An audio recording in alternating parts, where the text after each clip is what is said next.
हामीले चाहिँ अझ अब निमोनिया पढ्ने हैन सो रेस्पिरेटरीमा चाहिँ निमोनिया इज एउटा राइट अफ द ब्याट हैन मोस्ट इम्पोर्टेन्ट क्वेसन चाहिँ एउटा एमसीक्यू वाइज चाहिँ बुझ्नु पर्यो कि pneumonia is the leading cause of death globally among children less than 5 years of age है so most common cause of death in children less than 5 years of age globally would be pneumonia है so त्यो चाहिँ बुझ्नु पर्यो अनि निमोनियाको चाहिँ अर्को चाहिँ कुरा चाहिँ के बुझ्नु पर्यो भनेपछि डेफिनेसन अफ निमोनिया है सो डेफिनेसनमा चाहिँ के बुझ्नु पर्यो कि pneumonia is the inflammation of the lung parenchyma है लङ प्यारेन्काइमाको इन्फ्लामेसन भयो भने त्यसलाई निमोनिया भन्छ है contrast this with another term which is called pneumonitis है pneumonitis is not same as pneumonia है त्यसैले निमोनियाको डेफिनेसन यहाँ आएर इन्कम्प्लिट भइहाल्छ यसमा चाहिँ यस्तो बुझ्नु पर्यो कि inflammation of the lung parenchyma which occurs because of microorganisms है माइक्रोअर्गानिजम्स और कुनै इन्फेक्सनको कारणले यदि इन्फ्लामेसन भएको छ लङ प्यारेन्काइमाको then it is pneumonia pneumonitis भनेको it is simply inflammation of the lung parenchyma with because of हैन which is not associated with infection with microorganisms है so बिना माइक्रोअर्गानिजमको इन्फेक्सन भएर यदि if you get lung inflammation then it's called pneumonitis है so what would be the example of pneumonitis so if you search for the example of pneumonitis then non-infectious cause भनेको pneumonitis हो so pneumonitis को example would be aspiration pneumonia in aspiration pneumonia you aspirate either food or gastric content है so HCl in the gastric content and food causes irritation and then you may have pneumonitis mind you that if you get aspiration pneumonitis then because of microorganism presence in this food and gastric acid you can later on from aspiration pneumonitis you can later on get pneumonia because it is very unlikely that you are going to aspirate a completely sterile food or gastric content so although there can be initially pneumonitis later on you can have aspiration pneumonia right?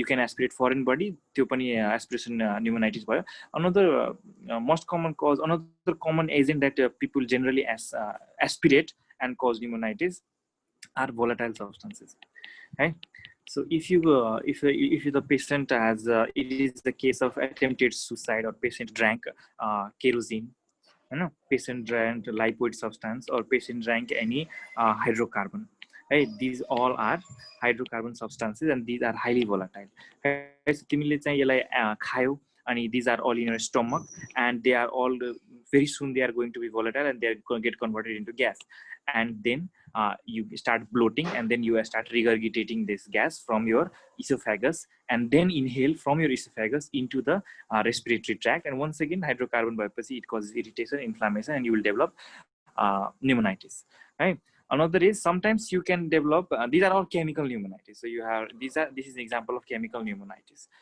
sometimes you can get pneumonitis because of there is only inflammatory component but there is no infection there is no infection inciting that inflammation so all those diseases like hypersensitivity reaction or autoimmune diseases which go and attack your respiratory tract can ultimately cause non-infectious type of pneumonitis okay these are called inflammatory pneumonitis or hypersensitive pneumonitis or pneumonitic reactions हजुर finally you can have drug induced or radiation induced pneumonitis so drug induced radiation induced autoimmune pneumonitis or hypersensitive pneumonitis chemical pneumonitis aspiration pneumonitis these are all the common examples of non-infectious pneumonitis and not pneumonia pneumonitis is not that much common as pneumonia we have already discussed how pneumonia is the most common cause of death in children less than 5 years of age it could be asked as an MCQ right? Okay so यति बुझिसकेपछि चाहिँ it's important to understand the classification of pneumonia ल so there are different classifications of pneumonia अब क्लिनिशियनलाई चाहिने एउटा classification हुन्छ radiologist requires some other classification and histopathologist so pathologist requires some other classification there are different ways you can classify pneumonia so clinically there is community acquired pneumonia there is hospital acquired pneumonia there is ventilator associated pneumonia and then there is pneumonia associated with HIV infections or pneumonia in an immunocompromised patient so this is the 4 classifications that are used by clinicians which we are not going to discuss now. We are going to discuss some other classifications. Radiologist and pathologist both like to classify pneumonia as two types. There are three types. They are lobar pneumonia, right? It was एकदम important. Lobar pneumonia, bronchopneumonia, and finally interstitial pneumonia, right? So these are only patterns. X-ray मा कस्तो देखिन्छ, हिस्टोप्याथोलोजी गर्दाखेरि कस्तो देखिन्छ. These are only patterns. You can draw some assumption कि lobar भयो भने यो होला cause, ब्रोन्को भयो भने यो cause होला र interstitial भयो भने यो cause होला, but they are not hard and fast. त्यो चाहिँ जरुर मिल्छ भने पनि जरुरी छैन. And finally you can classify pneumonia on the basis of etiological agent, right? Etiological agent भनेको कुन चीजले pneumonia गरायो त्यसको हिसाबले चाहिँ you can classify pneumonia. So right off the bat you can cause, it can be cause of virus. So it can be viral pneumonia, it can be bacterial pneumonia, it can be sometimes be fungal pneumonia. Sometimes it can also be parasitic pneumonia. हैन अघि भर्खर सोधेको लोफ्रेस pneumonia पनि यसमा पर्यो. त्यति important छैन. त हामीलाई जति इम्पोर्टेन्ट छ भाइरल pneumonia र bacterial pneumonia जति इम्पोर्टेन्ट त्यति चाहिँ अरु इम्पोर्टेन्ट छैन, specially in cases of pediatric age group है. सो यति चाहिँ माइन्डमा राखेर चाहिँ अब अगाडि बढ्नु पर्यो है. So you have understood what is pneumonia, what is pneumonitis, what is the how pneumonia can be classified into multiple ways. हैन अब चाहिँ तल हेरौँ है. सो यो चार्ट चाहिँ एकदम इम्पोर्टेन्ट चार्ट हो. यसबाट चाहिँ धेरै एमसीक्यू मिल्न सकिन्छ अनि भेरी इम्पोर्टेन्ट पनि छ है कि इटियोलोजिकल एजेन्ट अफ न्युमोनिया के हुन्छ इन चिल्ड्रेन. सो यसलाई चाहिँ नेल्सनले डिभाइड गरेको छ 3 इज द की नम्बर है. लेस देन 3 weeks भनेको न्यूनेट्स, लगभग लेस देन 21 days भनेको न्यूनेट्स, लगभग 3 weeks to 3 months है. 3 month कटिसकेपछि भनेपछि 4 month त भयो नि त. So 4 month to 4 year and more than 4 year. more than 4 year भनेकै 5 or more than 5 year भनेको यो चाहिँ एउटै कुरा हो. त्यस्तो कन्फ्युज हुँदैन है. So less than 3 weeks, 3 weeks to 3 months, 4 months to 4 year, more than 5 years है. सो एउटा चाहिँ के बुझ्नु पर्यो भनेपछि न्यूनेट्समा less than 28 days, so less than 21 days मा चाहिँ most common cause are often always gram negatives. Gram negatives are very important cause in neonates. Plus this thing, group B beta hemolytic streptococcus, GBBH. GBBH को example चाहिँ Streptococcus agalactiae. Streptococcus agalactiae falls under GBBH. So one of the important causes of pneumonia in neonate is GBBH, as well as gram-negative organisms. Gram-negative organisms ma ke paryo? E. coli as well as other gram-negatives. त्यसपछि चाहिँ remember most common कसैले सोध्यो केही पनि सोधेको छैन. If nothing is given in the clue, most common causative agent of pneumonia is, you will always say Streptococcus pneumoniae. नाममै छ Streptococcus pneumoniae भनेकै pneumococcus है. सो सबैमा Streptococcus pneumoniae आउँछ है. सो Streptococcus pneumoniae यहाँ पनि छ. Streptococcus pneumoniae यसको पनि इम्पोर्टेन्ट कज हो. Streptococcus pneumoniae यो एज ग्रुपमा पनि इम्पोर्टेन्ट कज हो. Streptococcus pneumoniae यो एज ग्रुपमा त अलिक बेसी नै इम्पोर्टेन्ट कज हो. एडल्ट एज ग्रुपमा त मोर इम्पोर्टेन्ट कज भयो. एन्ड रिमेम्बर Streptococcus pneumoniae जहाँ हुन्छ, Streptococcus pneumoniae and Haemophilus influenza are like similar in everything. That's why whenever you remember Streptococcus pneumonia, it should be quickly followed by Haemophilus influenza. Streptococcus pneumoniae, Haemophilus influenza. Streptococcus pneumoniae, Haemophilus influenza. Streptococcus pneumoniae, Haemophilus influenza. But you might ask, अब हामीलाई त याद छ, हामीले पढाएको छौं, Haemophilus influenza को most common age group कति हो? It occurs in the preschool children. हैन हामीले पढाएको छौं. Haemophilus influenza occurs in the preschool children. So 3 months to 3 year मा चाहिँ अलिक स्पेशल इम्पोर्टेन्ट छ यसमा स्कुल जोइन गर्नुभन्दा अगाडि. बट हामी त फेरि वी कमन टु एउटा त हामीले पढेको छौं कि Haemophilus influenza को त भ्याक्सिन आउँछ, HIV. Then why still Haemophilus influenza is still there? It is still there because जुन Haemophilus influenza गराउने निमोनिया कुरा म गर्दैछु, these are not typeable Haemophilus influenza. These are not type B Haemophilus influenza. These are non-typeable Haemophilus influenza. So your type B भन्दा पनि type B is common in those children who are not vaccinated. But if your child is vaccinated, then this is the more common cause, right? Non-typeable. Everywhere non-typeable. Right? सबै ठाउँमा चाहिँ clearly non-typeable Haemophilus influenza भनिसकेको छ है. यहाँ पनि non-typeable Haemophilus influenza. So that is one important thing है. यो चाहिँ बुझ्नु पर्यो. अर्को चाहिँ के गर्नु पर्यो भनेपछि अब चाहिँ जुन मिडल एज ग्रुप छ नि यो. So after more than 3 weeks. So less than 3 weeks हामीलाई याद नै भइसक्यो है. So group A beta hemolytic streptococci, all the gram-negative organisms, especially Escherichia coli, all the gram-negative organisms. त्यसपछि चाहिँ के छ हामीलाई याद भएकै छ Streptococcus pneumoniae followed by Haemophilus influenza, and by that you have finished all the organisms in neonates. Then 3 weeks to 3 months मा चाहिँ के बुझ्नु पर्यो, यो दुईटा एज ग्रुपमा चाहिँ भनेको एज अ होल चिल्ड्रेनमा चाहिँ most common organism is almost always virus. Right? Pneumonia is viral pneumonia. That's why you will find viral pneumonia, all the respiratory viral pneumonia ahead of Streptococcus pneumonia भन्दा अगाडि नै आउँछ यिनीहरुको cause depend. Viral pneumonia पनि चिल्ड्रेनमा more common viral pneumonia कुन हो, respiratory syncytial virus, the same virus which causes bronchiolitis है, ठीक छ, same virus which causes bronchiolitis, त्यही भाइरस चाहिँ मोर कमन हो है, रेस्पिरेटरी सिन्साइटियल भाइरस, यहाँ पनि रेस्पिरेटरी सिन्साइटियल भाइरस यहाँ पनि है। ओके, यो चाहिँ बुझ्नु पर्यो। अनि अरु भाइरसहरु के छ, adeno virus, metapneumo virus, rhino virus, influenza virus, para influenza virus है। So rhino virus, para influenza virus, influenza virus, adeno virus थप्नु छ भने मेटान्युमो भाइरस थप्दियो हैन, अरु बोकास भाइरसहरु पनि उनीहरु पनि दोज आर अल्सो इम्पोर्टेन्ट हैन। So these are the viral infections that causes pneumonia in children. Okay, now in this age group everything is same. After you are finished with the most common organism, which is virus, and you are finished with the list of most common organism, fall back to the your most dependent organism, Streptococcus pneumonia, followed by Haemophilus influenza. Right? Rarely in this age group, orco atypical organism is very common. That is Chlamydia trachomatis. I do not expect that you will remember this. Neither will I. Okay? So 4 month to 4 year मा चाहिँ के हुन्छ, यो चाहिँ important छ कि बल्ल अब चाहिँ atypical organism starts creeping in as your child grows older.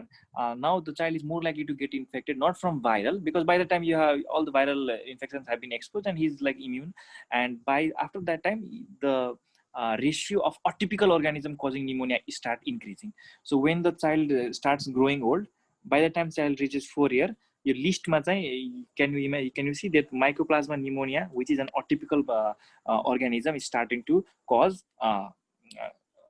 pneumonia, right? So atypical organisms like Mycoplasma pneumonia, group A beta hemolytic streptococcus, which is Streptococcus pyogenes.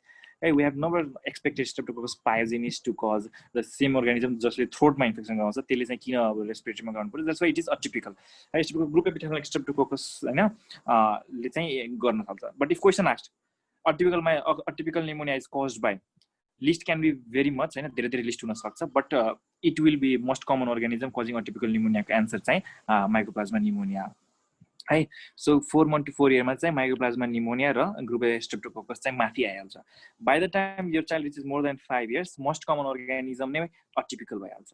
Viral पनि रहँदैन, atypical organism like Mycoplasma pneumonia भइहाल्छ. है. Another atypical organism is Chlamydophila pneumoniae. Sometimes also called Chlamydonemophila or Chlamydophila pneumoniae. है, यो बीच यो दुईटाको पनि Streptococcus pneumoniae, Haemophilus influenza non typeable आफ्नो छदैछ. Then you have other respiratory organisms like viral organisms like adenovirus, influenza virus, Legionella, Pneumophila हरु पनि. Okay. Klebsiella पनि हो, Klebsiella नहुने कुरै हैन. Okay. So यति भएपछि यो चाहिँ यो इटियोलोजी यो वालाहरु त्यति इम्पोर्टेन्ट छैन जति इम्पोर्टेन्ट चाहिँ एज ग्रुपको हिसाबले छ है ल. So gram negative neonate, hey, viral infection, 3 to 3 months, 4 month to 4 year, दुईटा viral infection, खाली 3 weeks to 3 month मा चाहिँ Chlamydia trachomatis आइहाल्छ. 4 month to 4 year मा चाहिँ atypical organism चाहिँ आउन थाल्छ, Mycoplasma pneumoniae, group A Streptococcus. Hey, more than 5 year मा चाहिँ most common agent नै atypical organism Mycoplasma pneumoniae हुन्छ. त्यो बाहेक Streptococcus pneumoniae अनि Haemophilus influenza, Chlamydophila आफ्नो ठाउँमा छदैछ, रेस्पिरेटरी पनि छदैछ. है, अब एउटा चीज you have forgot, you may have not noticed है, जो कि एकदम फ्यासिनेटिङ छ कि मैले के भनेको थिएँ कि more than 5 year of age मा चाहिँ मोस्ट कमन अर्गानिजम चाहिँ अटिपिकल अर्गानिजम भइहाल्छ. गुड. त्यसपछि चाहिँ के रहन्छ, Streptococcus pneumonia. ठीक छ, अरु अटिपिकल अर्गानिजम Chlamydophila छदैछ, Haemophilus influenza पनि Streptococcus pneumonia भन्ने बित्तिकै Haemophilus influenza आइहाल्नु पर्छ वर्डमा. त्यसपछि चाहिँ के भनेको थिएँ, यो सब भइसकेपछि रेस्पिरेटरी अर्गानिजम पनि पछाडी पर्छ हैन. अनि सो रेस्पिरेटरी अर्गानिजम्सहरुले गराउन सक्छ. तर क्यान यु सी रेस्पिरेटरी अर्गानिजममा यहाँ RSV छैन है. सो यदि children is more than 5 year of age and उसलाई यदि viral pneumonia भयो भने उसलाई most likely कुन viral pneumonia गराउँछ, that is Haemophilus influenza. Haemophilus influenza is the most common viral pneumonia in children more than 5 years of age. Hey, in children less than 5 years of age, most common viral pneumonia is RSV pneumonia. है, यो important छ. Haemophilus influenza virus.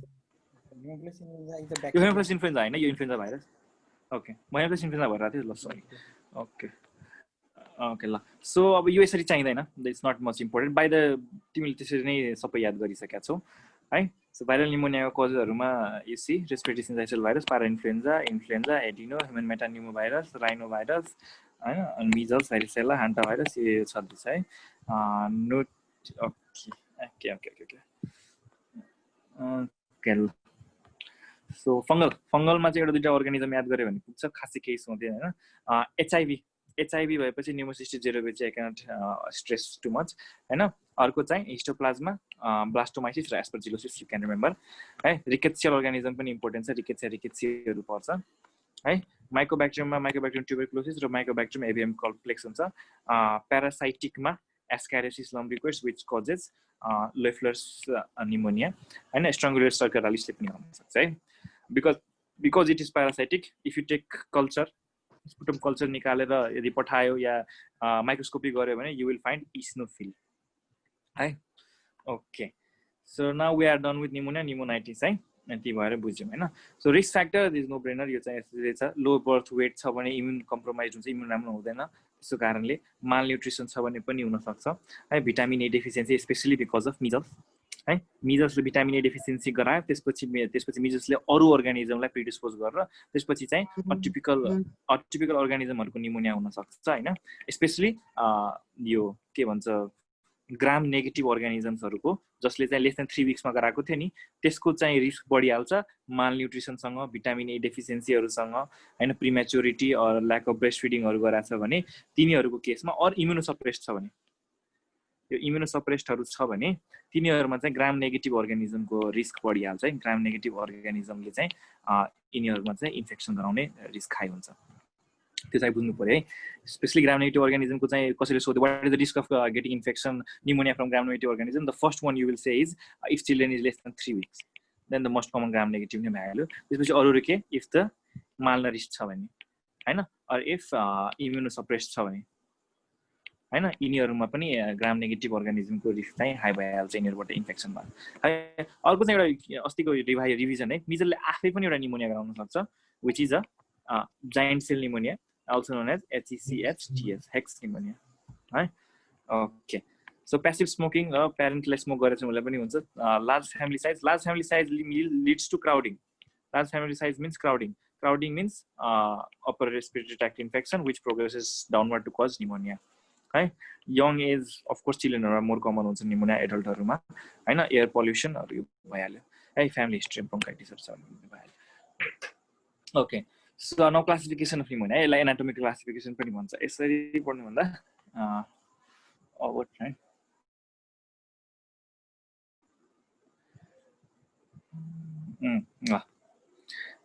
anatomical classification, pathological classification, radiological classification, everything means the same.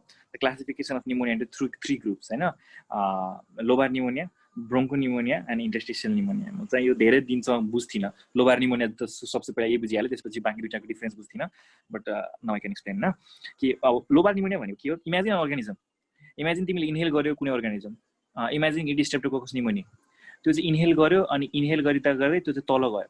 त्यो चाहिँ directly कहाँ पुग्छ सिधै imagine कि त्यो चाहिँ वालमा यो बीचको ब्रोन्कियल वालहरुमा कतै पनि स्टिक गरेन सिधै गएर एन्ड अफ द एल्भेओलाइमा पुग्यो अनि एल्भेओलाइको एन्डमा लज भयो अनि त्यसपछि त्यो ग्रो भयो अनि यसले ग्रो भयो एकदम बढ्यो अनि यो जो दुईटा एल्भेओलाई कनेक्ट गर्ने एउटा पोर हुन्छ नि त्यसलाई के भन्छ एमसीक्यू ल पोर्स अफ कोन भन्छ है त्यसलाई पोर्स अफ कोनबाट यहाँको इन्फेक्सन यहाँ गयो यहाँको इन्फेक्सन अर्को नेबरिङ एल्भेओलाइमा गयो and so that condition comes where all the neighboring alveoli adjacent alveoli gets infected and hence leads to a lobar pattern so that अब चाहिँ जब यो लोबारको पछि जब यहाँ फिशर आउँछ लङको Fisher which separates lower lobe from middle lobe then only अब यहाँबाट infection जान सक्दैन so that a condition comes where all the alveoli of a particular lobe are involved because all the alveoli are connected to each other through pores of cone and पुरै alveoli सबै involve भएर भने this is called lobar pneumonia है lobar pneumonia किन हुन्छ most common organism is Streptococcus pneumoniae Right? If someone says lobar pneumonia pattern, so you can safely assume it is Streptococcus pneumonia, you will be correct like 95% of the time, right? Okay, so it is a lobar pattern. एउटा lobe मा involve हुन्छ and gets abruptly stopped by a fissure beyond which it cannot penetrate, right? You can see यहाँ infiltration हेर्न सकिन्छ हिस्टोप्याथोलोजिकली हेर्यो भने you can see there is infiltration कहाँ छ सबै इन्फिल्ट्रेसन चाहिँ एल्भियोलाई को बीचमा छ यो एल्भियोलाई पुरै बन्द भइसक्यो भरिसक्यो इन्फिल्ट्रेसनले even this alveoli is completely filled, neighboring alveoli is also completely filled, all the alveoli are completely filled, right? And this is ultimately abruptly stopped by somewhere around here you will find a fissure, and beyond that fissure all the alveoli will be normal, right? Something like that. Then you will find it is a lobar pneumonia. It's better understood in the X-ray. You can see कि यहाँ हैन there is involvement of the right middle lobe. There is homogeneous opacity of right middle zone. I cannot say lobe, it is an X-ray भन्दाखेरि read गर्दाखेरि lobe भन्न मिल्दैन. Right middle zone मा चाहिँ there is homogeneous opacity with air bronchogram, right? And एउटा कुरा के बुझ्नु पर्यो, this opacity is abruptly stopped, it is abruptly ending by fissure, right? Yeah, opacity I can very easily mark out the opacity कहाँदेखि कहाँसम्म छ. I can say कि यतिमा opacity छ and after that there is no opacity. यहाँ छैन. So these are two fissure. एउटा fissure यो हो, एउटा fissure यो हो, यसले सेपरेट गरिरहेछ है. यो चाहिँ बुझ्नु पर्यो. So दुईटा fissure abruptly सेपरेट गरिरहेछ र त्यसको बीचमा चाहिँ opacity छ which is a homogeneous opacity. बीचमा कहीं you are finding this air bronchogram है. It's not very clear छैन. यहाँ छ एउटा air bronchogram है. So this is homogeneous opacity with air bronchogram abruptly stopped by fissure. This is a lobar pneumonia. Most common organism causing lobar pneumonia is Streptococcus pneumonia, right? This is histopathologically lobar pneumonia, right?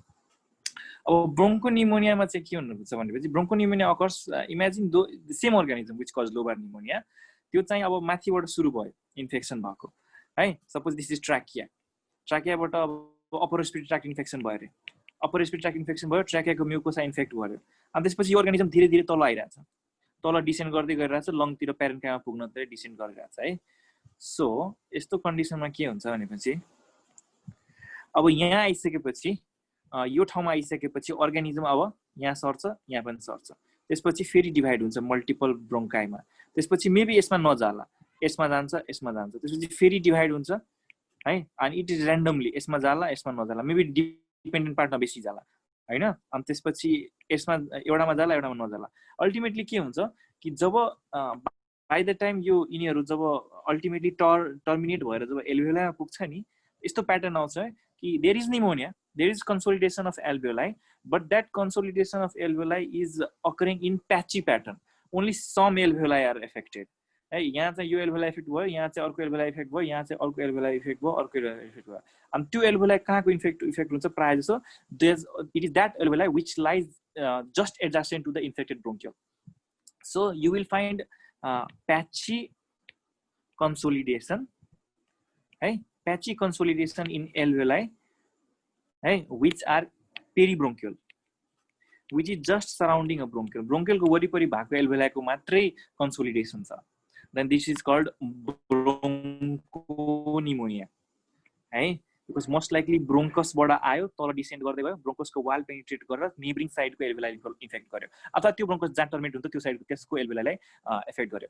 Either यो यसरी गएर terminal ब्रोन्कियलमा गएर यसको pneumonia गरायो, और यसको वालबाट बाहिर निस्क्यो अनि यहाँको एल्भियोलाईको चाहिँ कन्सोलिडेसन गरायो. त्यसैले चाहिँ तिमी if you do histopathology you will find कि consolidation is only around a bronchus है. सो यो लङ प्यारेन्काइमा आएर, so large amount of lung parenchyma चाहिँ कम्प्लिटली नर्मल नै छ हैन. सो एयरले नै भरेको छ यहाँ यतिमा है.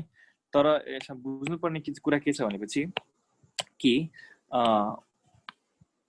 You can find consolidation, still you can find consolidation. Consolidation कहाँ छ, एउटा कन्सोलिडेसन यहाँ यतिमा छ, अर्को कहाँ छ, यहाँ छ है.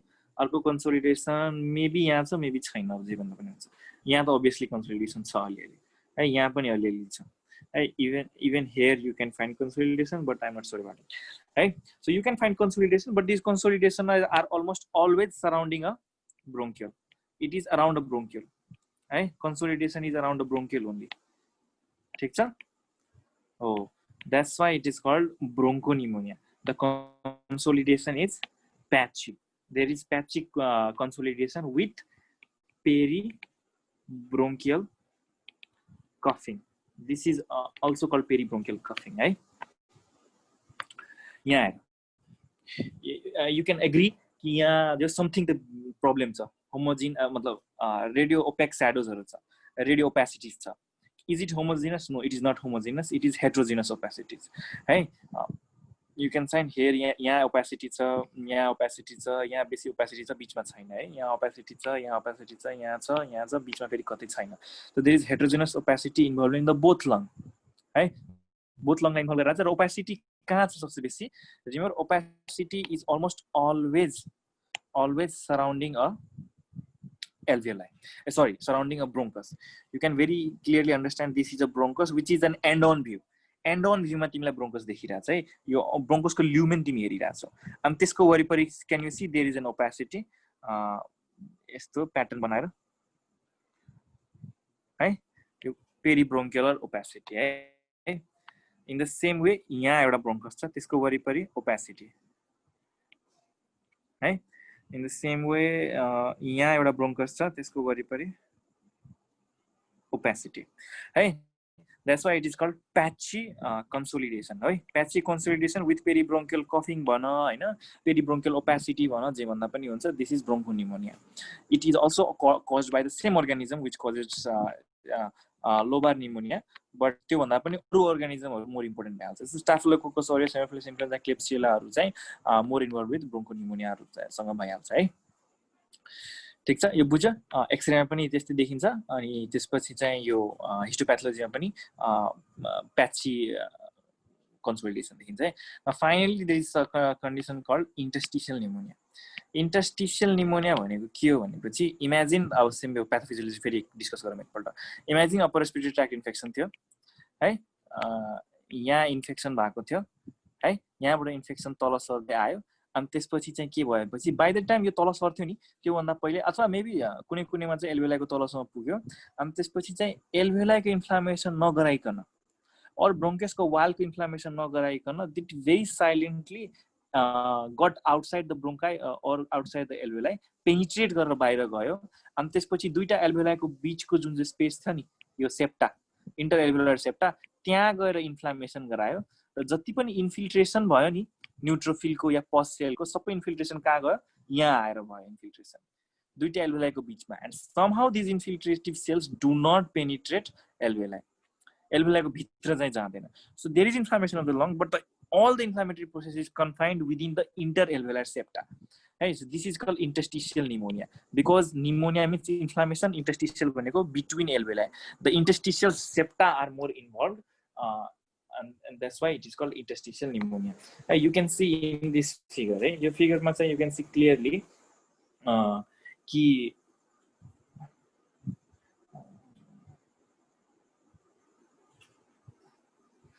you can see very clearly in this figure कि alveoli को pattern हरु जो छ नि that is still preserved. Right? You can very clearly find alveoli. So this is an alveoli. This is a normal alveoli. Right? This is a normal. This is most likely bronchus, है ना? This is a normal alveoli. Right? You can find this is a normal alveoli. But in between the alveoli or the wall of the alveoli is much thickened. Yeah, कति thickening भएको छ यो पार्टमा. Right? Or you can very clearly see easily. यहाँ कति thickening भएको छ. It's like एउटा cell लेयरको थिकनिङ भएकोमा चाहिँ you can see multiple layer of cells and all this are infiltrative cells है. इन्फिल्ट्रेट भएको लिम्फोसाइट्स एन्ड न्युट्रोफिलहरू छ. So inflammation is there in the lung parenchyma but it is only in the interstitial tissue. And because इन्टरस्टिशियलमा चाहिँ एल्भेओलाइको बीचको सेप्टाहरू यदि एन्ड अन पर्यो भने it will look to you like a linear कर्ड्सहरू है. लिनियर कर्ड्सहरू जस्तो देखिन्छ. एल्भेओलाइको यो एल्भेओलाई हो, यो अर्को एल्भेओलाई हो, बीचमा चाहिँ लिनियर कर्ड्सहरू you will find. That's why whenever anyone says interstitial pattern they mean to say either it is reticular है और it is nodular or it is reticulonodular. That's the beyond topic. Interstitial मात्रै छ थाहा पाउनु is enough है. So you can see here.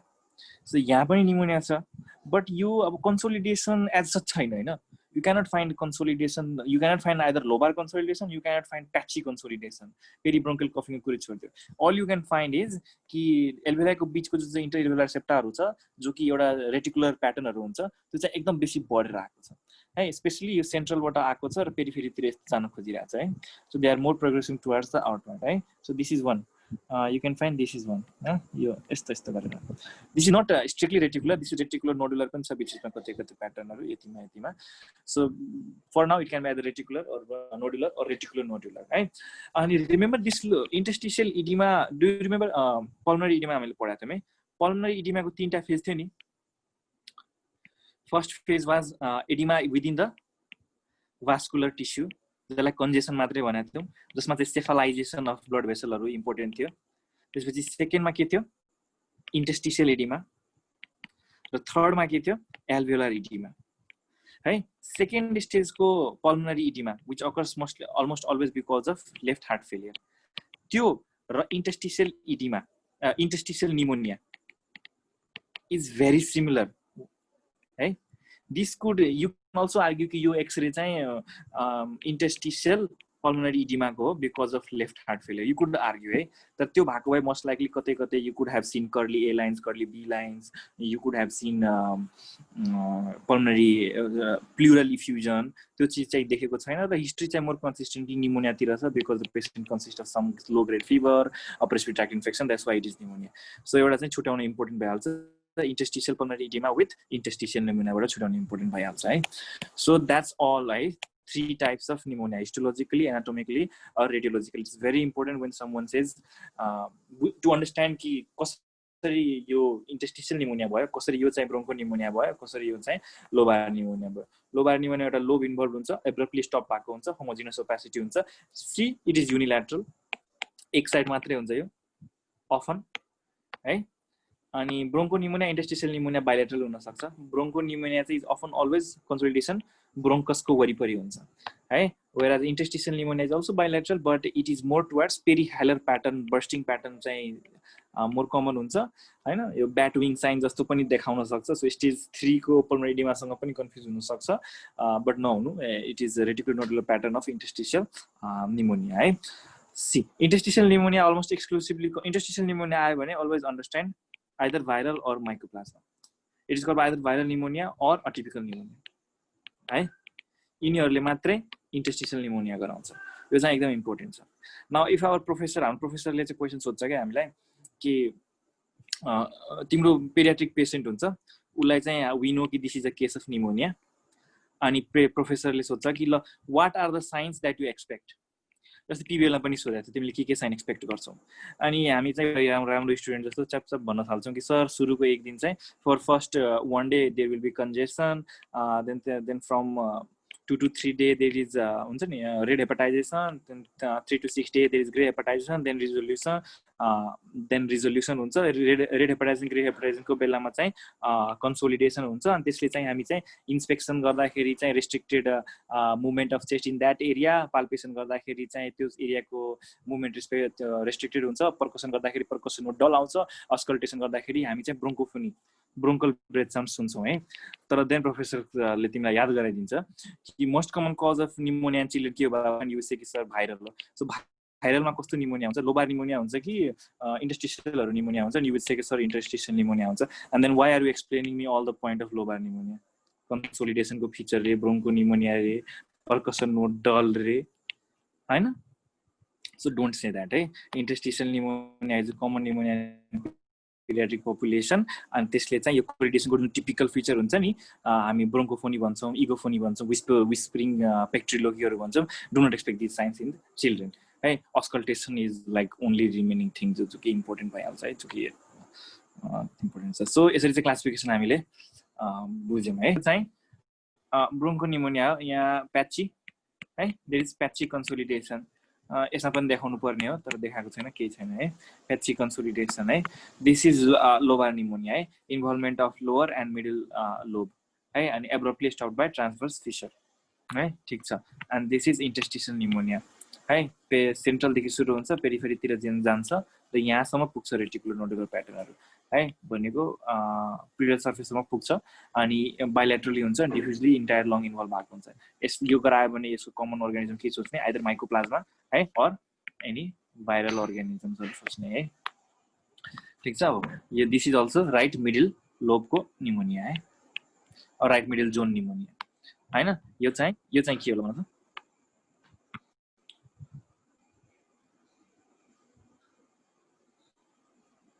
This is interstitial pneumonia है now यसमा चाहिँ I agree you will get confused interstitial हो कि broncho हो हैन अलि हेर्दाखेरि कस्तो कस्तो लागिरहेछ क्लियर पनि छैन तर once I show you broncho pneumonia you will be sure कि यो चाहिँ interstitial pneumonia है broncho pneumonia चाहिँ हेर कस्तो हुन्छ है so you can see there is consolidation there is patchy consolidation है यहाँ छ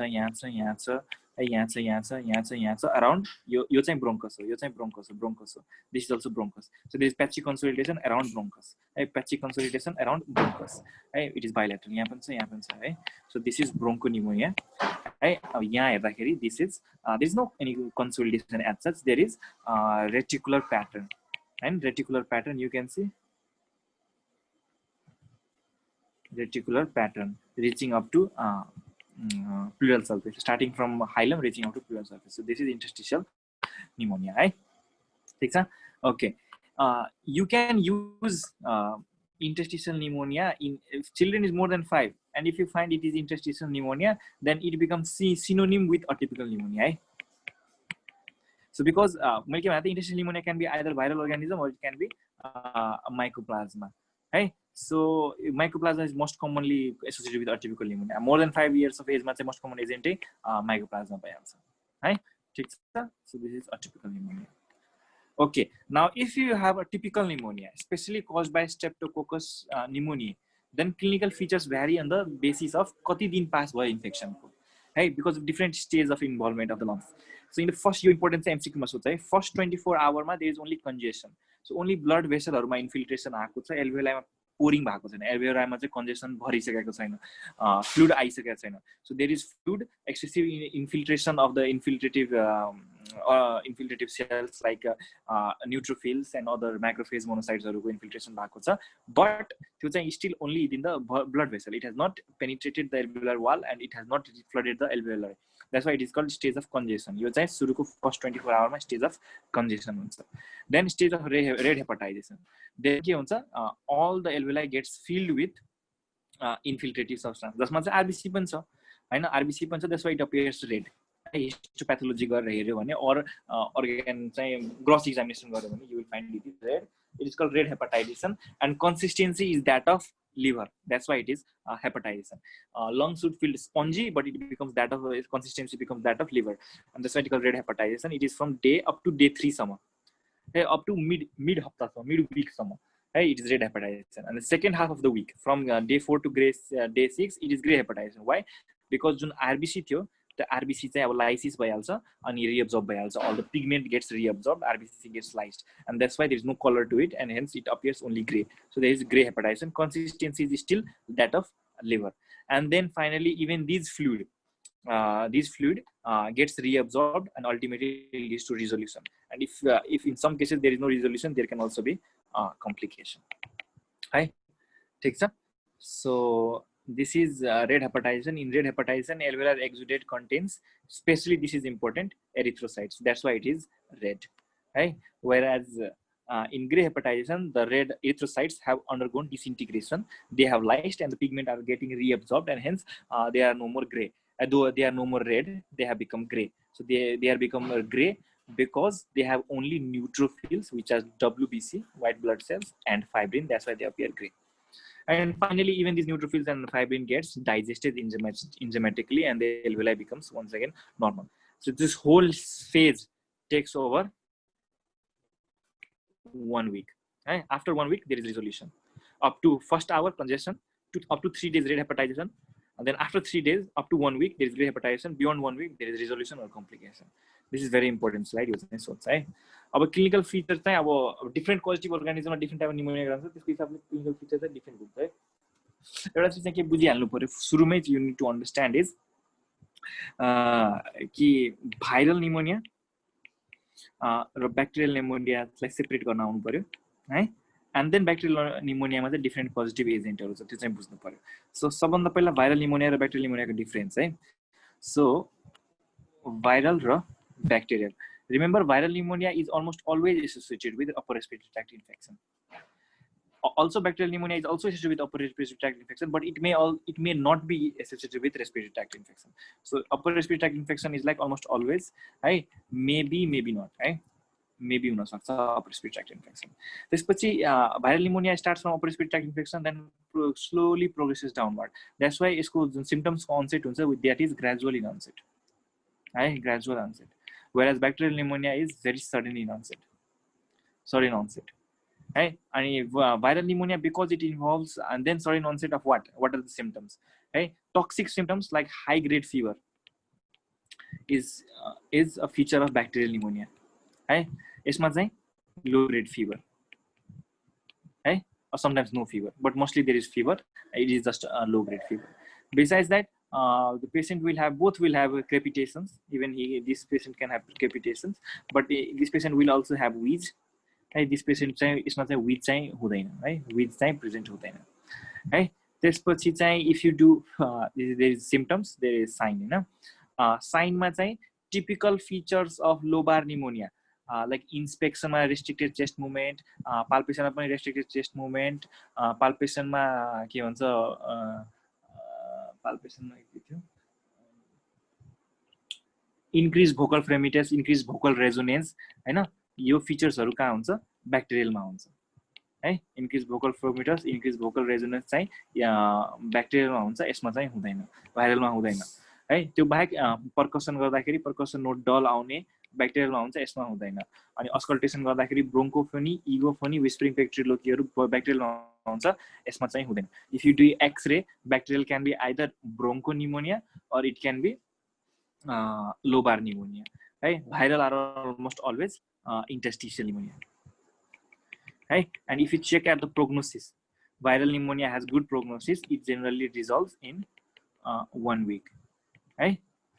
Bacterial pneumonia may have bad prognosis, right? It may progress beyond 1 week. ठीक छ? So this is the difference between viral and bacterial pneumonia. Difference I बुझ्नु पर्यो है. Okay. In viral pneumonia, fever is usually present, temperature is generally lower.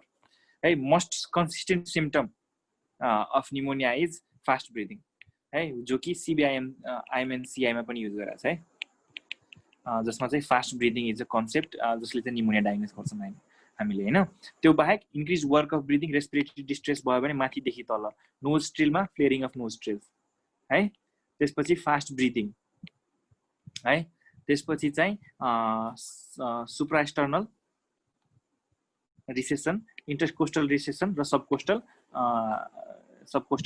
retractions हैन, कोखा हान्ने. These all are the features of increased respiratory distress and use of accessory muscles. This can also be present in pneumonia, right? ठीक छ. If the patient starts going into respiratory failure, patient may develop cyanosis. Respiratory fatigue especially is more common in infants, right? If you do auscultation, you may reveal crackles or crepitation. Crepitation is very important for pneumonia. Wheezing is a feature of bronchiolitis. Wheezing is not that prominent in pneumonia. If it is viral pneumonia, which progressed from bronchiolitis, then maybe wheezing is present. But crackle is a very important. Crackle or crepitation is an important feature in pneumonia. Right? यो चाहिँ बुझ्नु पर्यो. ठीक छ. If it is caused by mycoplasma, then it is atypical pneumonia. Atypical pneumonia को presentation is very similar. It is very similar to viral pneumonia.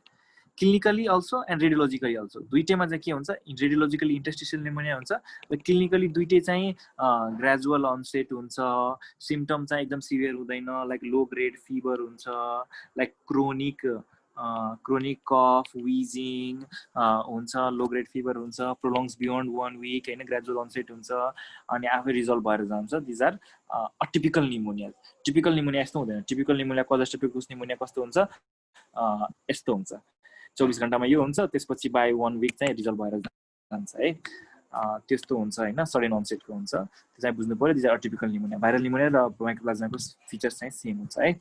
Okay, you can see bacterial pneumonia in adults and older children typically begins very suddenly, high grade fever with chills, associated with cough and chest pain. Chest pain because of involvement of pleura. Often pleura यति धेरै involve भइहाल्छ कि सास लिँदाखेरि he does not want his pleura to move. That's why त्यो बच्चाले चाहिँ जुन साइडको निमोनिया छ त्यो साइडलाई चाहिँ मोस्ट डिपेन्डेन्ट पार्ट बनाइदिन्छ. त्यो साइडलाई चाहिँ त्यो साइड त्यही साइडमा इफ राइट साइड निमोनिया छ भने the patient lays on the right side, draws up the knee to minimize the movement of the pleura, right? This is called splinting of the affected side, right? This is the feature of the pneumonia in some older children. ठीक छ, okay. ठीक है, physical finding depends upon the stage of pneumonia in Streptococcus pneumonia वाला केसेसहरुमा है. Okay,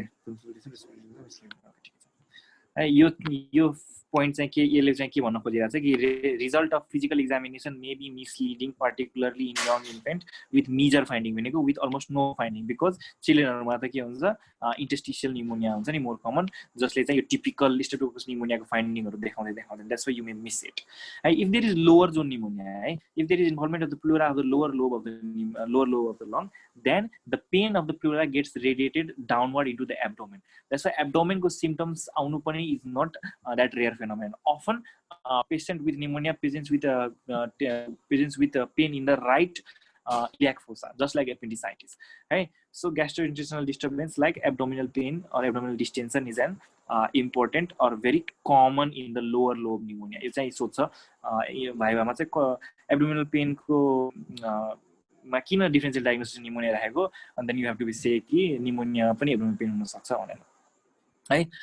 okay, एक साइडमा left साइडमा pneumonia छ, राइट साइडको लङ चाहिँ हाइपर इन्फ्लेट भयो भने राइट साइडको liver gets push down and you can liver may get palpated है. यो चाहिँ एउटा कम्पेन्सेटरी मेकानिजम. अब चाहिँ different types of pneumonia different अर्गानिजमको हिसाबले चाहिँ यो मैले रफली सिम्पटम भनिसकेँ, साइन भनिसकेँ, भाइरल र ब्याक्टेरियल छुट्याउने कसरी भनिसकेँ, निमोनिया निमोनाइटिस इटियोलोजिकल एजेन्ट सबै कुरा गरिसक्यो, रेडियोलोजिकली क्लिनिकली पनि सबै गरिसक्यो. अब चाहिँ इन्डिभिजुअल निमोनियाको सिम्पटम्स कसरी अरूभन्दा हल्का फरक हुन्छ र त्यसको ट्रिटमेन्ट कसरी फरक छ त्यति गर्ने, एन्ड देन निमोनिया टपिक खतम भइहाल्छ है. So pneumococcal pneumonia it is most common है. Streptococcus pneumonia, pneumococcal pneumonia typical pattern हुन्छ. अघि मैले जे भने त्यो सबै भइहाल्यो है. ठिकै छ. प्याथोजेनेसिस मैले भनिसकेँ, ब्याक्टेरिया डाइरेक्टली एल्भेलामा पुग्छ, त्यसपछि एल्भेलाबाट मल्टिप्लाई हुन्छ, एउटा एल्भेलाबाट अर्को एल्भेलामा पुग्दाखेरि के हुन्छ completely Lobar or Lobar. Pneumococcal pneumonia चाहिँ cause most commonly Streptococcus pneumonia हैन.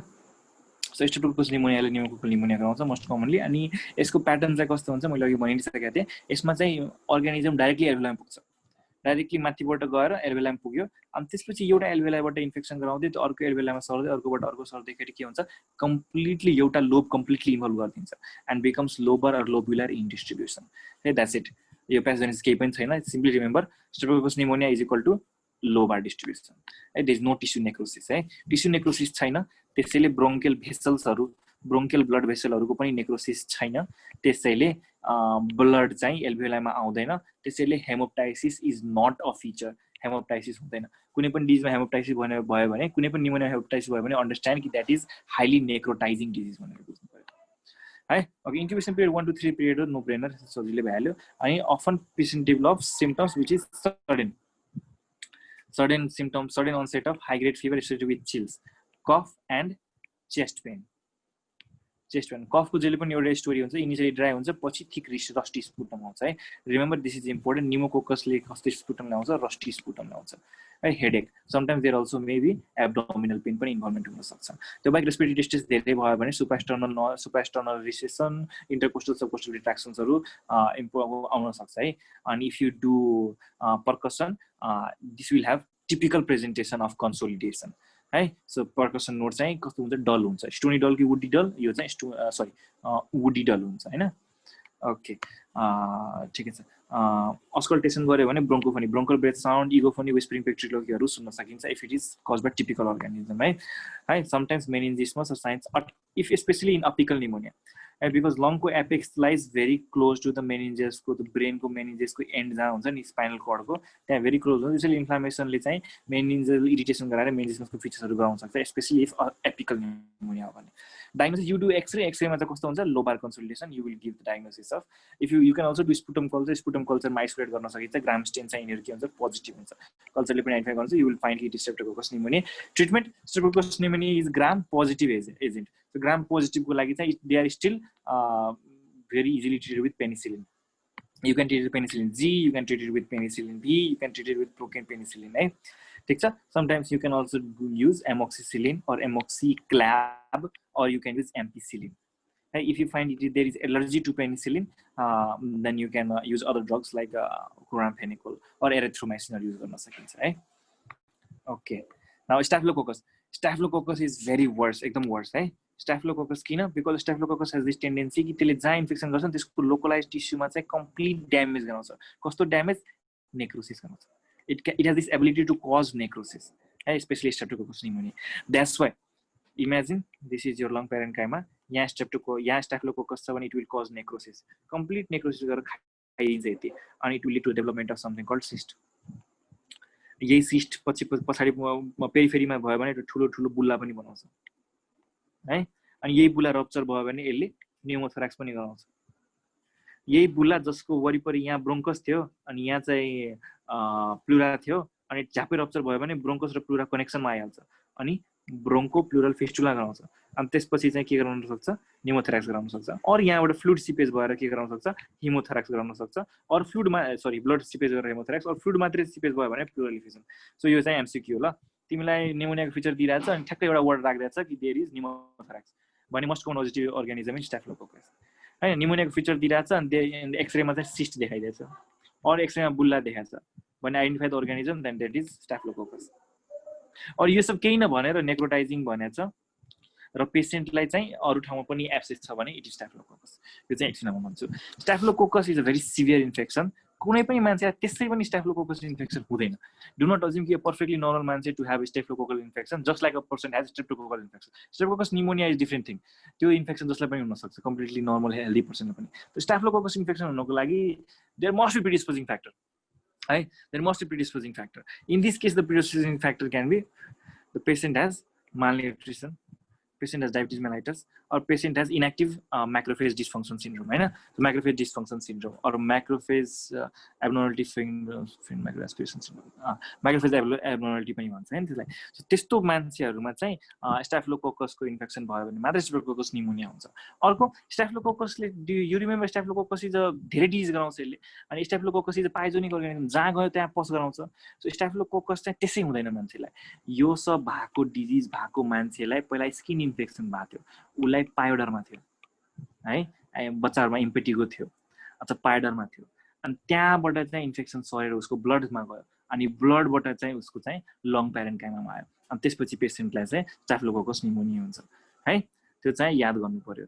So other complication like measles, influenza, cystic fibrosis, ब्रोन्किएक्टासिसहरुको कारणले पनि स्टाफिलोकोकस हुन सक्छ. कसैलाई पनि स्टाफिलोकोकस निमोनिया आयो भने always search his or skin. Skin खोज. स्किनमा कतै न कतै हिस्ट्री हुन्छ पायोडर्माको और बच्चामा एम्पेटिगोको है. त्यो चाहिँ हिस्ट्री जहिले पनि हुन्छ. ओके, त्यो चाहिँ इम्पोर्टेन्ट भयो. प्याथोजेनेसिस मैले भनिसकेँ. जहाँ जान्छ त्यहाँ त्यसले के गराउँछ? माइक्रो एब्सेस गराउँछ. Small micro abscess or also lead to the small cyst. त्यही माइक्रो एब्सेसहरुको वरिपरि चाहिँ एल्भियोलाई राम्रो एपिथेलियमले लाइन गरिदियो भने त्यो सिस्ट भइहाल्छ. ग्रानुलेसन टिस्युले लाइन गराएको छ भने एब्सेस नै हो. अब एपिथेलियमले लाइन गरिदियो भने सिस्ट और बुल्ला भइहाल्यो है. It is all because of the fact कि स्टाफिलोकोकस इज हाइली नेक्रोसिस गराउँछ अनि त्यसमा चाहिँ पोस्ट अकुमुलेट गरेर सुपरेटिभ लिजन गराउँछ है. अनि देयर इज फर्मेसन अफ ल्युमाटोसिल्स है. ठिक छ. एपिथेलाइजेसन भइहाल्यो भने सिस्ट बनाउँछ हैन. स्टाफिलोकोकल एब्सेस मे इरोड. अहिलेसम्म मैले जति भने यसमा चाहिँ एउटा चीज भन्न बिर्सेँ कि ठ्याक्क लेफ्ट लङको तल यहाँ हार्ट पनि हुन्छ. यहाँबाट इरोड गरेर हार्टमा गइहाल्यो भने पेरिकार्डियल इफ्युजन पनि गराउन सक्छ है. So pericarditis, purulent pericarditis, pericardial effusion is also associated with Staphylococcus. All the severe things associated with Staphylococcus है. Follows upper respiratory tract infection, follows pyoderma. Important है एमसीक्यू. ठीक छ. Associated with purulent disease in the other side of the body है.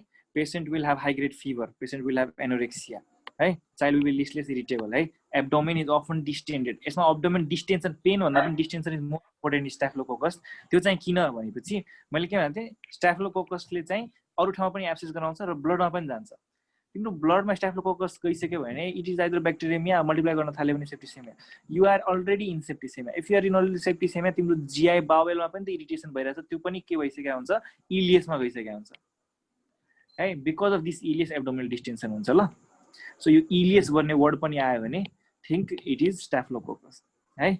Okay, the progression of signs and symptoms are very rapid.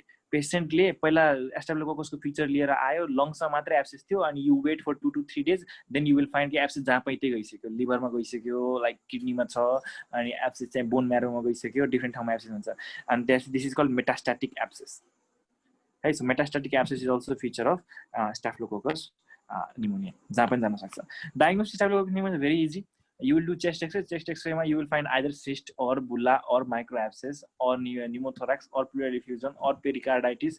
You will find something at least. है त्यति चाहिँ तिमीलाई भेट्छ है. ओके, अनि तिमीले ब्लड कल्चर लियो भने ब्लड कल्चर गो गरेर तिमी थाहा पाइहाल्छौ कि स्ट्याफिलोकोकस ऑरियस हो. अनि त्यसपछि ट्रिटमेन्ट स्ट्याफिलोकोकस ऑरियसको ट्रिटमेन्ट वन सेकेन्ड या either you can do is dicloxacillin है.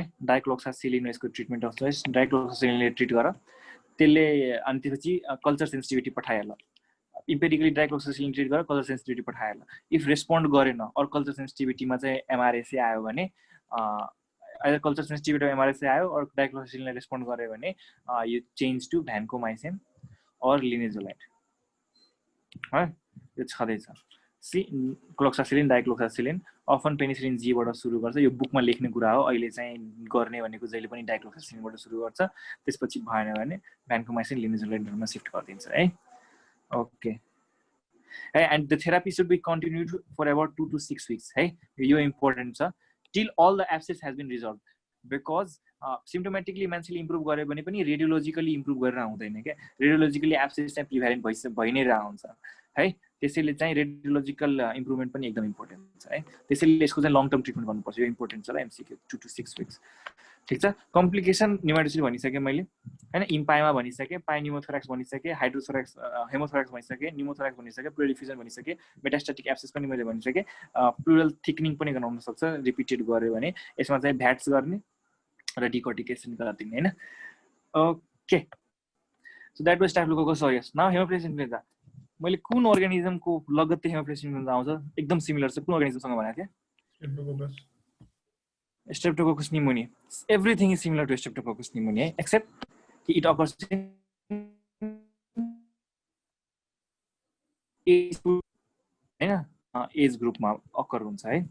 पहिला हेमोफिलस इन्फ्लुएन्जा टाइप बी धेरै कमन थियो, अहिले चाहिँ नन टाइपेबल कमन छ. बिकज टाइप बी को त भ्याक्सिन आउँछ है. अनि रिमेम्बर एउटा की वर्ड रिमेम्बर है, एकदम इम्पोर्टेन्ट छ. माइक्रोबायोलोजीले पढाएको थियो.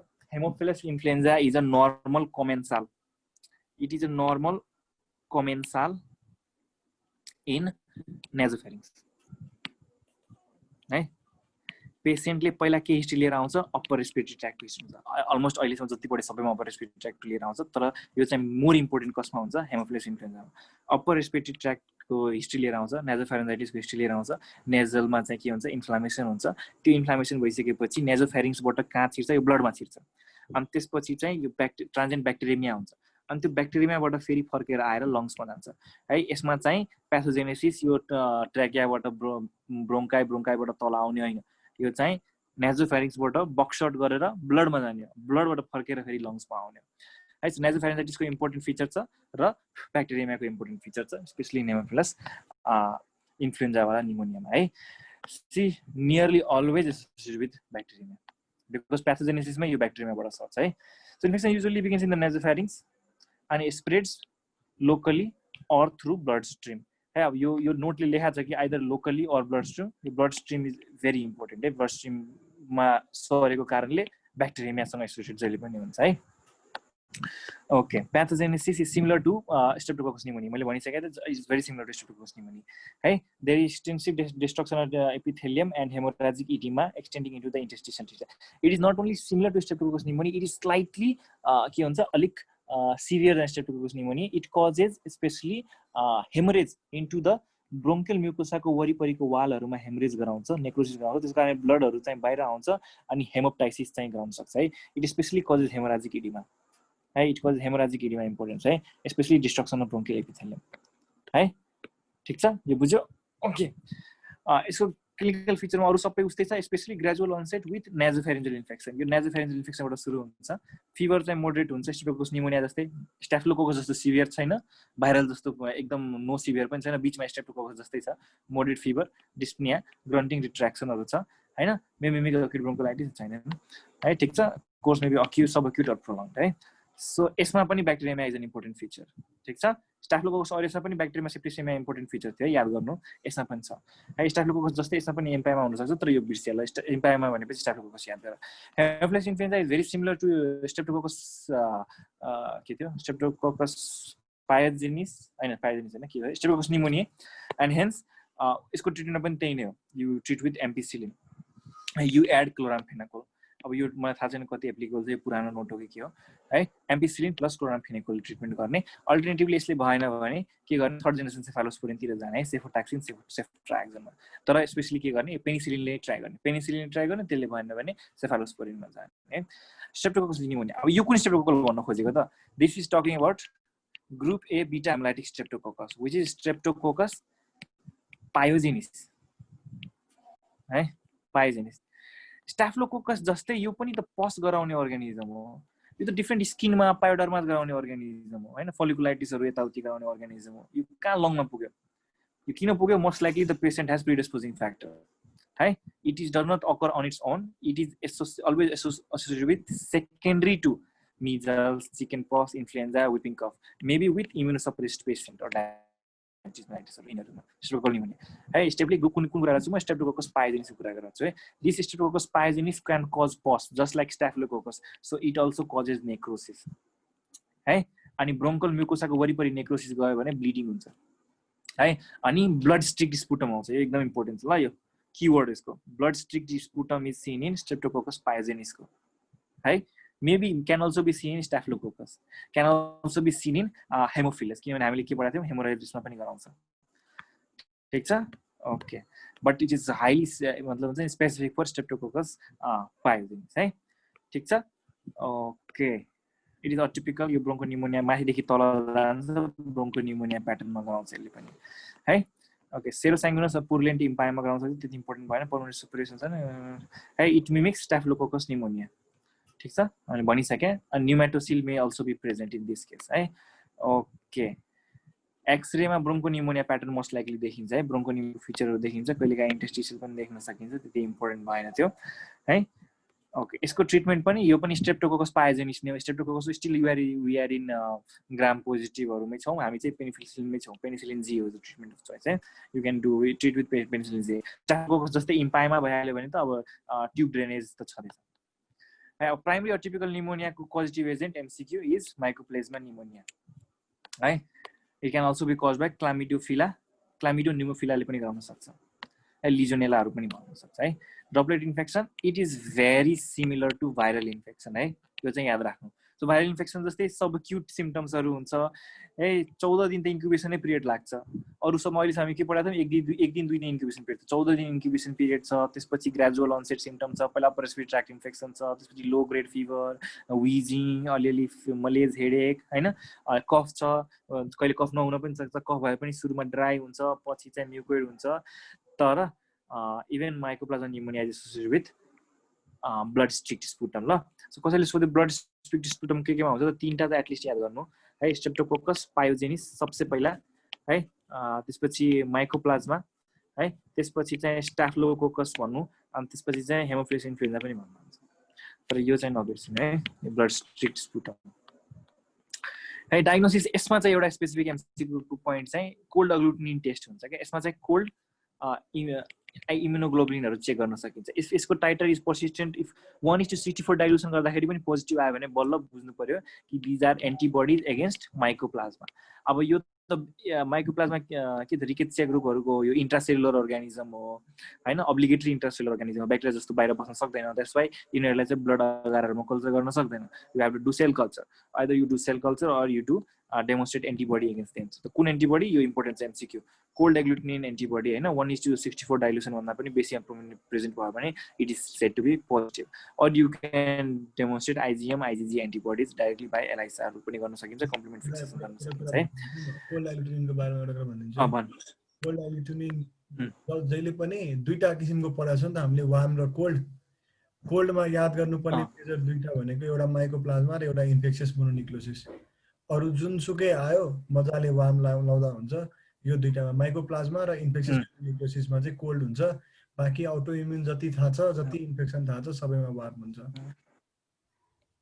Good good good good good good good good एकदम राम्रो mycoplasma pneumonia just like viral x-ray feature कस्तो हुन्छ एक्सरे फिचर विल बी कस्तो हुन्छ कहाँ गयो केही लेखेको छैन यसमा त poorly defined hazy fluffy exudate radiating from the hilar region है यो चाहिँ कस्तो भइहाल्यो यो इन्टरस्टिशियल निमोनिया ठिक छ enlargement of hilar lymph node may be present है okay infiltrated one lobe or usually lobar okay gram negative organism मैले भनेको थिएँ ग्राम नेगेटिभ अर्गानिजम चाहिँ either occur in less than 2 months of age or त्यसै पनि हुन सक्दैन बच्चालाई चाहिँ माल न्युट्रिसन छ पुअर इम्युनिटी छ इम्युनोसप्रेस्ड छ भन्ने हुन्छ है अनि यसको pseudomonas may colonise airways of the air in cystic fibrosis है सिस्टिक फाइब्रोसिसमा अस्ति गुप्ताले पढायो सिस्टिक फाइब्रोसिसको मा common organism which is a pathognomonic organism cystic fibrosis pseudomonas हो खोल्डेरिया बर्खोल्डेरिया केपासिया सेपासिया है स्युडोमोनास र स्टाफिलोकोकस थियो नि यो तीनटैले चाहिँ हेल्दी मान्छेमा इन्फेक्सन गराउँदैन क्या if you have cystic fibrosis bronchiectasis malnutrition immunosuppressed हैन यो लेस देन 2 months त्यति बेला चाहिँ इम्पोर्टेन्ट हुन्छ बर्खोल्डेरिया स्पेशली सिस्टिक फाइब्रोसिसको लागि इम्पोर्टेन्ट हुन्छ स्युडोमोनास स्टाफिलोकोकसहरु चाहिँ यिनीहरुको लागि भयो हैन हाम्रो पेनमा सिस्टिक फाइब्रोसिसमा which is the common organism burkholderia थिएन एउटामा स्युडोमोनास एउटामा स्टाफ अनि सी नम्बरमा बोथ थियो अप्सन फिचर यो पनि ग्रेजुअल अनसेट अझ life threatening proportion early age group चाहिँ लाइफ थ्रेटिङ प्रोपोर्सनमा हुन्छ हैन signs of consolidation are minimal particularly infant कन्सोलिडेसनको फिचर्सहरु आउँदैन हैन कन्स्टिट्युसनल सिम्पटम्स चाहिँ 3 ग्राम नेगेटिभ अर्गानिजम्स हुन्छ नि these are specially capsulated organisms capsule हुन्छ त्यसको वरिपरि and they can roam freely in the blood हैन ब्लडमा फ्रीली रोम गर्न सकिन्छ त्यसैको कारणले यसमा यो चाहिँ लङमा पनि बेसी बसेर ब्लडमा गएर सेप्टिसेमिया र ब्याक्टेरिया धेरै गराउँछ त्यसैले चाहिँ constitutional symptoms are more prominent than respiratory symptoms त्यसैले भन्नको क्या त्यसैले त स्पेनेक्टोमीको क्वेशनमा आज के एउटा अप्सनमा थियो नि यो सबै यस्तो अर्गानिजम हुन्छ नि इफ इकोलाइहरु यस्तो अर्गानिजम ओके यो छोड्दियो ट्रिटमेन्ट ग्राम नेगेटिभ आउने बित्तिकै बिना सेफालोस्पुरिनले त कामै गर्दैन हैन पेनिसिलिनको त कुरै छोड्दियो है at least you will have to try third generation or fourth generation cephalosporin अरु सबै चीजमा you can try third generation cephalosporin like ceftriaxone cefotaxime but at least in pseudomonas infection you will have to try fourth generation like ceftazidime हो नि fourth generation कि होइन yes you are right okay ल third generation नै होला यसो सेफिपिम हो कि क्या सेफोपोरिन कि के यस्तो छ तर सेफ्टाजिडिम चाहिँ सायद हैन सेफिपिम चाहिँ हो फोर्थ जेनेरेसन सेफिपिम फोर्थ जेनेरेसन हो ठिकै छ स्युडोमोनासमा सेफ्टाजिडिम सेफिपिमहरु जो अलि हायर जेनेरेसनको लागि अप्लाई गरे यहाँ पनि लेखेको छ फोर्थ जेनेरेसन पनि पेनिसिलिन ग्रुपकै ड्रग हैन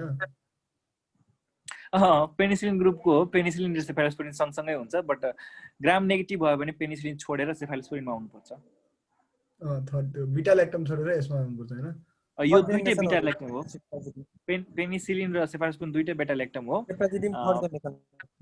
ओके सेफ्टाजिडिन थर्ड एरी छ ओके यो थर्ड जेनेरेसन तर यहाँ मैले फोर्थ जेनेरेसन लेख्नु भएको छ सो फोर्थ जेनेरेसन अथवा थर्ड जेनेरेसन जुन पनि अप्लाई गर है विथ अर विदाउट एमाइनोग्लाइकोसाइड्स यो छोडेर कुरा है फाइनली मोस्ट कमन वाला बच्चाहरुमा है most important cause of in infants or under 2 years of एजमा चाहिँ रेस्पिरेटरी सिन्साइटियल भाइरस है मोर देन 5 year अफ एजमा मोस्ट कमन अर्गानिजम के भइहाल्छ इन्फ्लुएन्जा भइहाल्छ रेस्पिरेटरी सिन्साइटियल भाइरस हराएरै गइहाल्छ ठीक छ रेडियोलोजिकल साइन यसमा पनि के हुन्छ पेरी हिलर प्याटर्न हुन्छ है बेसी इन्फिल्ट्रेसन यहाँ यस्तो यस्तो हुन्छ तर यसमा चाहिँ रेटिकुलर छैन यो चाहिँ अलिक मोडुलर यस्तो यस्तो छ अनि यो यताभन्दा बाहिर गइरहेको छ सो पेरी हाइलर प्याटर्न भन्ने बित्तिकै think to thing either viral or typical pneumonia हैन so this is interstitial pneumonia यो पनि के हो इन्टरस्टिशियल निमोनिया गराउँछ यसले इन्टरस्टिशियल निमोनिया है there are no signs of no clinical signs of consolidation यो बुढो लेसेमा फसाउँछ तिमीलाई है डु नट से ब्रोन्कोफोनी इगोफेरिङ विस्पिङ पेक्टिलोगी यो सब नभन्नु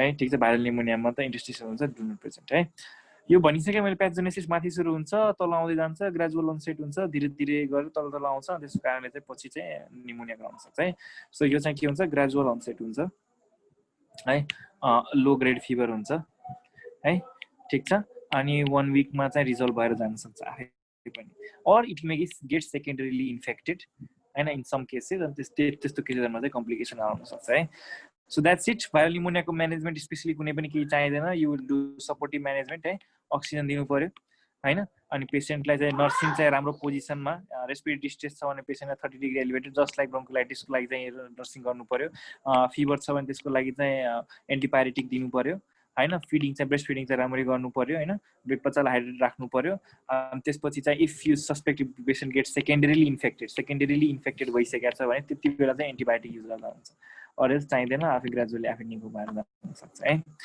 ठीक छ CBIMCI ले कसरी डायग्नोज गर्छ न्युमोनियालाई on the basis of fast breathing ठीक छ more than 60 more than 50 more than 40 हैन up to 2 months of age मा 60 भन्दा बेसी भयो भने it is called fast breathing 2 months to 1 year 50 भन्दा बेसी भयो भने fast breathing 1 year to 5 year 40 भन्दा बेसी भयो भने फास्ट ब्रिदिङ आफ्टर 5 years जुन हामी नर्मल कन्सिडर गर्छौं 12 to like 20 हो 18 हो त्यसभन्दा बेसी भयो भने फास्ट ब्रिदिङ तर आफ्टर 5 year त यो क्राइटेरियाहरु पनि युज गर्दैन डायग्नोसिस गर्नको लागि न्युमोनिया है CBIMCI को कन्सेप्टै हराएर जान्छ एन्ड आई थिंक म अब भन्दिन CBIMCI यति हो